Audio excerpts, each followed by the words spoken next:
Je me suis longuement exprimé sur les fondamentaux sur la dernière vidéo que j'ai postée hier, on était le 4 novembre, sur ce qui se passe en ce moment sur le marché des crypto-monnaies et sur l'économie d'une manière générale, donc je ne vais pas y revenir ici. Ce que je veux voir avec vous aujourd'hui, puisque c'est temps de vent dans le sud de la France, on a des vents qui frôlent les 100 km/h et ainsi de suite. Donc je passe mon samedi après-midi à faire des vidéos pour la chaîne. Rien que pour ça, ça mérite des plus. Bref, de toute façon, j'aurais pas fait autre chose de mieux. L'idée, c'est de voir ici d'un point de vue technique. Hein, comme je vous dis, puisque d'un point de vue fondamental, ça vous intéresse, vous avez juste à regarder la vidéo d'hier, où on a également rentré où j'ai également rentré trois cryptos en portefeuille. Donc, si ça vous intéresse d'aller voir plutôt les fondamentaux, eh bien, je vous invite à vous rediriger ici. Là, l'idée, c'est de faire une vidéo rapide pour voir ce qui se passe d'un point de vue technique, parce que c'est vraiment très intéressant et c'est très précis, en l'occurrence sur le Bitcoin, hein, bien entendu. Je ne vais pas passer en revue toutes les crypto-monnaies qui sont en train de nous donner des signaux relativement intéressants, mais qui demandent néanmoins confirmation. On va voir ça de suite. Alors, on va aller zoomer de suite sur cette accélération haussière du Bitcoin, hein, qui commence à faire un petit peu de bruit sur les réseaux. Donc, ici, ce qui se passe, c'est que on est en train de casser un niveau de résistance court terme sur les 20 500. D'accord, à peu près 20 600. Ici, on avait un niveau de résistance qui était également soutenu par la moyenne mobile 100, ça j'en ai déjà parlé, bon bref. Et ici, hier, donc en clôture journalière, on a enfin clôturé au-dessus de ce niveau et en même temps, convergence d'indicateurs, on a également transpercé la moyenne mobile à 100 périodes, sachant que c'était elle qui soutenait les cours dans la baisse, j'en ai parlé également. Ici, c'est intéressant comme signal. Pourquoi? Parce qu'on a une cassure haussière, donc qui nous relance cette dynamique sur un niveau de résistance court terme avéré à peu près par tout le monde. Donc ça, c'est plutôt cool. D'accord? Maintenant, il va quand même falloir confirmer tout ça sur des time frames supérieurs. Je m'explique. Je vais passer sur une visualisation en hebdomadaire. D'accord? Ça veut dire que ici, chaque bougie que vous avez sous les yeux représente une semaine de cotation. D'accord? Eh bien, ici, on prend un peu de recul et ça permet de mieux voir les choses finalement. Ici, ce qu'on a sous les yeux, c'est une figure de retournement en formation. D'accord? J'insiste bien sur figure de retournement en formation. D'accord? Ici, on a créé un bottom suivi d'un deuxième bottom qui a atteint le niveau le plus bas par rapport à son précédent. D'accord? Et on est en train de repartir à la hausse. D'accord?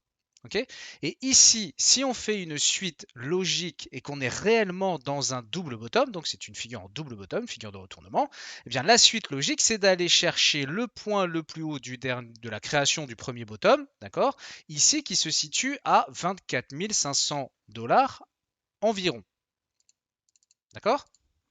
Et ici, ça pour précision, ça s'appelle une ligne de coût et on aura l'évolution par la suite qu'on verra tout à l'heure.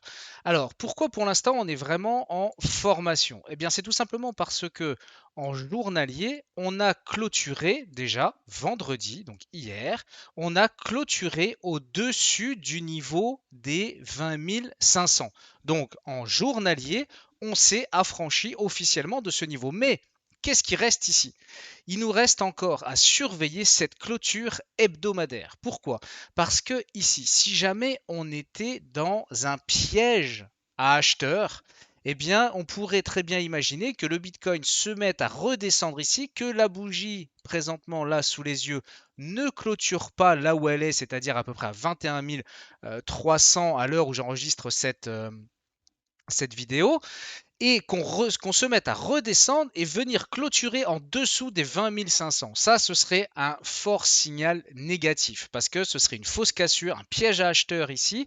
Et derrière, on pourrait très facilement se dire qu'on aurait une grande mèche, repartir vers le bas et aller tout défoncer. Cette clôture ici, qu'on aura donc dimanche soir, elle va avoir grande importance, d'accord? Parce que c'est elle qui va rassurer les acheteurs sur le marché, d'accord? Donc pour l'instant, on est en très bonne voie, hein, puisqu'on a déjà quand même augmenté de quasiment,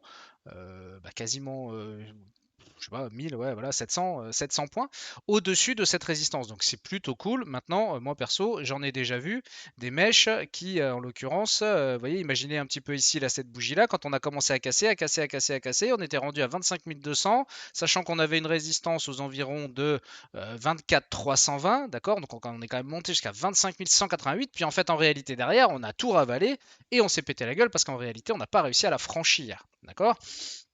Eh bien, ici, il faut se dire qu'à court terme, bien entendu à court terme, eh bien, ça pourrait être très exactement le même scénario, ce que je ne souhaite pas, bien entendu. Personnellement, je suis à l'achat sur toutes les crypto-monnaies, donc forcément, je ne le souhaite pas. Mais il faut néanmoins en avoir conscience, d'accord? Ce qui est sympa de voir également sur cette échelle de temps, c'est la divergence qu'on a sur le RSI ici. Alors, cet indicateur, je le présenterai bien entendu dans la formation dans la suite de vidéos formation que je fais sur la chaîne et que j'ai déjà commencé, la première est en ligne et puis les autres vont suivre, eh bien, ici on se retrouve avec un RSI qui lui a pris une ascension déjà, hein, qui a déjà pris finalement des impulsions haussières, d'accord, alors que nous, le cours ici, il stagnait, d'accord, c'est-à-dire qu'on a bien ici un point bas qui est égal à celui-là, quand ici sur le RSI, on a un point bas qui ici n'est pas égal, il est plus haut, c'est ce qu'on appelle une divergence. Donc, d'accord? Et ici, chose très intéressante, c'est que le niveau ici sur le RSI, d'accord? Eh bien, ce niveau point haut qui est là, il représente sur la courbe des prix ce point haut qui est ici. D'accord? Eh bien, ce qui se passe en ce moment-là, c'est qu'on est en train sur le RSI de franchir déjà cette résistance. Vous voyez ce que je veux dire? Donc ça, c'est un très fort signal haussier. Donc ça, c'est plutôt positif. Autant je vous dis, on va attendre les clôtures malgré tout pour pas crier victoire parce que rien n'est jamais sûr sur les marchés et voilà, mais on va se dire qu'on va commencer à être optimiste, au moins pour dans un premier temps aller rechercher le niveau des 24 500 dollars sur le Bitcoin. Donc ça, c'est vraiment un signal très intéressant. On n'en a pas tous les jours. Divergence suivie de cassure, reprise de tendance haussière. On vient franchir également des résistances à court terme. C'est vraiment très très intéressant. La suite du scénario, je vais repasser en journalier parce que ça va être un petit peu plus clair. La suite du scénario, en fait, dans ce type de configuration, si il s'avère qu'on est bien dans une figure en double bottom, ici, d'accord? Donc figure de retournement pour réengager une tendance haussière, eh bien ici, dans un premier temps, on va se retrouver sur le niveau des 24 500. D'accord, je vous la retrace ici, ce sera plus visuel. Possiblement, on arrive ici. Et cette figure, en fait, qu'est-ce qui peut se passer par la suite? Eh bien, soit on réalise que le double bottom, pardon, est bon, ok, et à ce moment-là, on pourrait envisager une cassure suivie d'un pullback sur la ligne de coup, c'est-à-dire ancienne résistance qui deviendrait support, pour ensuite aller chercher les niveaux supérieurs, et ça nous apporterait à peu près les 30 000 en objectif court moyen terme. On n'aurait pas encore totalement retourné la tendance parce que le niveau des 30 000 sera vraiment le niveau à franchir pour valider le fait qu'on puisse être potentiellement reparti dans un bull market, ce que je ne suis pas du tout en train de dire. Ici, je suis en train de vous présenter des scénarios possibles face à des figures chartistes connues qui, si elles se réalisent, ont des schémas techniques qui se répètent et il s'avère que régulièrement, ça fonctionne comme ça. Maintenant, imaginons on va faire les deux scénarios, qu'on arrive donc sur notre fameuse résistance moyen terme, d'accord, ici, et puis qu'on reflue. On n'arrive pas à franchir ce niveau-là. Eh bien ici, on a tout à fait possibilité de, premièrement, venir redescendre ici, ce qui nous créerait la possibilité d'un triple bottom, ça existe, d'accord. Mais dans tous les cas, ici, on voit bien qu'on est dans une énorme phase de consolidation. D'accord? Très grosse phase de consolidation. Support 18 500, résistance 24 500. On peut tout à fait rester enfermé dans cette zone tant qu'il n'y a pas de grosses décisions à être prises. Et ensuite, on pourrait bien soit remonter, bien entendu, soit casser par le bas. Et si on recassait cette figure-là par le bas, alors là, je vous le donne en mille et mille. Là, on va aller chercher, on va reprendre du recul, de nouveau. Et on va aller chercher des niveaux beaucoup plus lointains qui ne feraient pas plaisir à voir. Maintenant, vu qu'on fait du DCA, enfin moi perso, je fais du DCA, bon, bah ce serait pas la fin du monde parce que j'en profiterai pour racheter des bitcoins ou d'autres crypto-monnaies à meilleur prix. Et on aurait ici en objectif ce support énormissime que personne ne loupera à 12 000 dollars avec une extension ici à 10 000 dollars sur l'élan baissier qui pourrait ici venir nous signaler la fin du bear market. Voilà.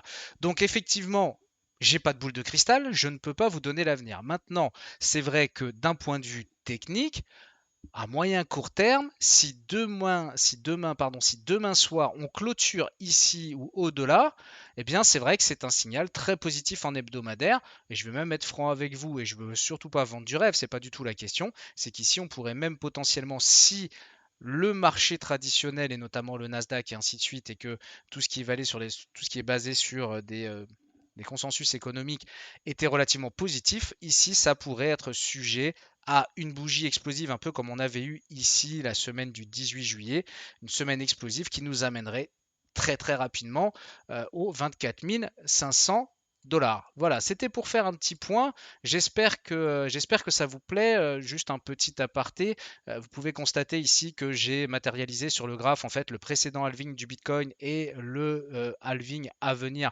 donc qui aura probablement lieu, qui aura lieu dans les environs de mars 2024. Ici, on est donc à 1 an et demi de ce fameux halving. Et c'est intéressant de voir qu'en plus on a ce mouvement à ce moment-là. Pourquoi j'insiste là-dessus? Parce que j'ai fait une vidéo sur la chaîne qui s'appelle le Bitcoin quand et jusqu'où, ou jusqu'où et quand, je sais plus, quelque chose comme ça. Je vous mettrai le lien ici, hein, comme ça vous pouvez aller la voir. Et c'est vraiment intéressant de voir maintenant ce qui va se passer à partir de maintenant par rapport à l'analyse que j'avais effectuée justement sur le halving et le prochain notamment.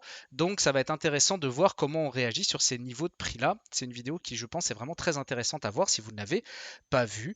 Je pense n'avoir rien oublié. On surveille la clôture, bien entendu, de demain soir, hein. Ici, vous avez sous les yeux, là je regarde en même temps, vous avez ici en même temps voilà, le niveau vraiment qui sera le niveau déterminant, hein, des 30 000, 31 000 ici qui avait servi de support ici en juin 2021, là, après le premier retracement de cette hausse.